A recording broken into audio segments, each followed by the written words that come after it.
dele, né, cara? Ó, eu assisti o filme O Náufrago, onde o cara ficou dependente por estar solitário de uma bola de vôlei, né? E quando ele perdeu essa bola, ele entrou em desespero, dá um fôlegozinho pro... E eu imagino nessa relação de fragilidade perder ali um irmão que você sempre chama, né? Filho. Filho. Ah, cara, foi terrível, sabe? Mas aconteceu alguma coisa ou não? Vocês estavam simplesmente cavalgando por um lugar bem frio, por uma... A gente tava passando, tipo, a pior semana da viagem, menos 15, menos 16, muito frio, pouco sol, a gente tava fazendo só 3 horas por dia, cerca de 15 quilômetros. E eu cheguei numa cidade que estava 100 quilômetros do final. Cheguei com uma felicidade muito grande, com meus cavalos, que a gente tinha passado tantas coisas juntos. E, putz, muito feliz mesmo. A gente soltou eles à noite, era um sábado à noite, a gente chegou numa chácara que um cara estava recepcionando a gente, e como sempre, o cara te oferece comida, né? Eu tenho cubo de alfafa, os cavalos já tinham comido, a gente deu para eles, eu fiquei lá um pouquinho com eles, e a gente foi dormir. No outro dia, quando eu acordei, eles não queriam comer, mas estava bem, não queria comer. Eu falei, eles devem estar comendo muito ontem à noite, um pouco de pasto também, comeram. E a gente chegou lá depois do meio-dia, já tinha começado, os dois com diarreia, respirando muito forte. E o quadro do Picasso, que é um dos cavalos, foi melhorando, a gente começou a medicar ele, muito soro, ele melhorou. E o Sapito foi piorando.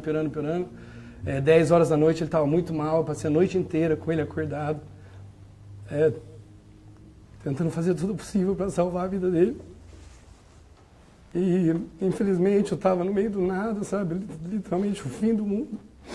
Era muito difícil conseguir medicamento, veterinário. Mas eu passei a noite acordado com esse cavalo que lutou muito, lutou. Nunca vi um ser assim lutar tanto pela sua vida. E às 7 horas da manhã ele caía, ele levantava, ele caía, ele levantava. A gente tentava pôr soro nele. E às 7 horas da manhã ele levantou pela última vez e... Eu nunca vi uma coisa dessa. Ele caminhou com o coração dele, sabe? Você sentiu o coração dele mexendo no corpo dele. E ele queria ir longe de mim para morrer. Ai, que judiação. Principalmente no lugar que ele estava, talvez se estivesse aqui em Barretos ou numa região onde mais tivesse assistência, que tivesse mais condições. Mas eu falei para o Felipe, eu acho que tem essas coisas na vida da gente, imagina perder um filho, perder um parente, a perda, talvez eu acho que foi a oportunidade dele ficar assim do jeito que ele está, mas deu uma tremenda força. Eu acho que esse cavalo acompanhou, foi um anjo que cumpriu a sua missão aqui, né, na Terra, e deu a força para ele terminar isso. E no meu livro eu falo uma coisa que eu sempre achei, o cavalo e não o cachorro é o melhor amigo do homem. Porque o cavalo ele tem uma relação...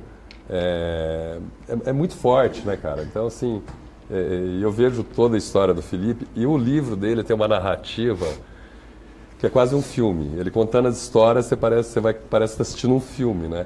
E essa relação dele com o cavalo, eu acho que é divina, é um negócio que vem de cima, né? Você não tem explicação. Não, eu acho que todo mundo da gente aí que usa chapéu e bota, a gente vive pelos nossos animais, né? A gente sabe que quer acordar todo dia para dar comida para eles. A gente gasta quase todo o nosso dinheiro neles e é uma conexão muito forte. Ô Felipe, você é um cara que sabe o que é o gelo, que você viveu no Canadá. E você pegou gelo de novo aí no Ushuaia, que foi até lá no final, as imagens mostram. Muito difícil. Como é que você fez, cara, para estudar isso antes e se preparar, além da logística da van, exatamente para viver esses momentos difíceis de alteração de temperatura, a temperatura sobe, a temperatura desce, então, cara, alimentação, o organismo do cavalo, a morfologia toda? O cavalo é uma coisa impressionante, cara. Os meus cavalos eram da província de Buenos Aires, 2 crioulos, e eles nunca tinham pegado neve antes, e antes de começar o inverno eles já sabiam o que eles iam passar. Cresceram muito mais pelo do que eles iam crescer em Buenos Aires. A natureza é perfeita. E a natureza é perfeita. Eles não passaram 2, 3 invernos lá. Eles nem tinham chegado ainda. E eles já começaram a criar o pelo que eles precisavam. Por instinto por adaptação do animal. Do animal. Ele começa a perceber que está fazendo muito mais frio. E quando a gente chegou em Ushuaia, ele tinha o mesmo tanto de pelo que os cavalos que nasceram lá. O mais difícil mesmo pra gente, né? Eu pus muita roupa. A gente, tipo, não tem eu não tenho uma equipe comigo. Às vezes as pessoas perguntavam na primeira viagem, cadê a sua equipe? Falava, filho, minha equipe é um alazão e 2 palominos, não tenho equipe. Você anda armado, né? Como você leva arma. Não levo nada, não tenho uma equipe, eu tenho que filmar, Felipe, eu tenho posso te falar uma coisa? Eu acho que a gente conta, fica tão comum, o Cavaleiro das Américas, as pessoas não têm noção o que é. Eu não tenho noção, falando por mim. A grandeza que é disso, montar né? num cavalo, exatamente, a grandeza disso. Porque a hora que a gente imagina a sua história, a gente imagina um cenário. Quando vai viver aquilo, a falta de estrutura mesmo, de tudo. Porque, gente, são quantos dias? 1 ano e 3 meses. Nós estamos falando aí de quase 500 dias aí, 400 e poucos dias. Você imagina, um dia já é difícil, imagina fazer isso durante mais de 400 dias, dia e noite sem parar, frio. 5 km por hora? Nossa, é uma dificuldade eu tava enorme. vendo os cavalos de corrida ali num pau e eu ia 5 km por hora, desviando de todas as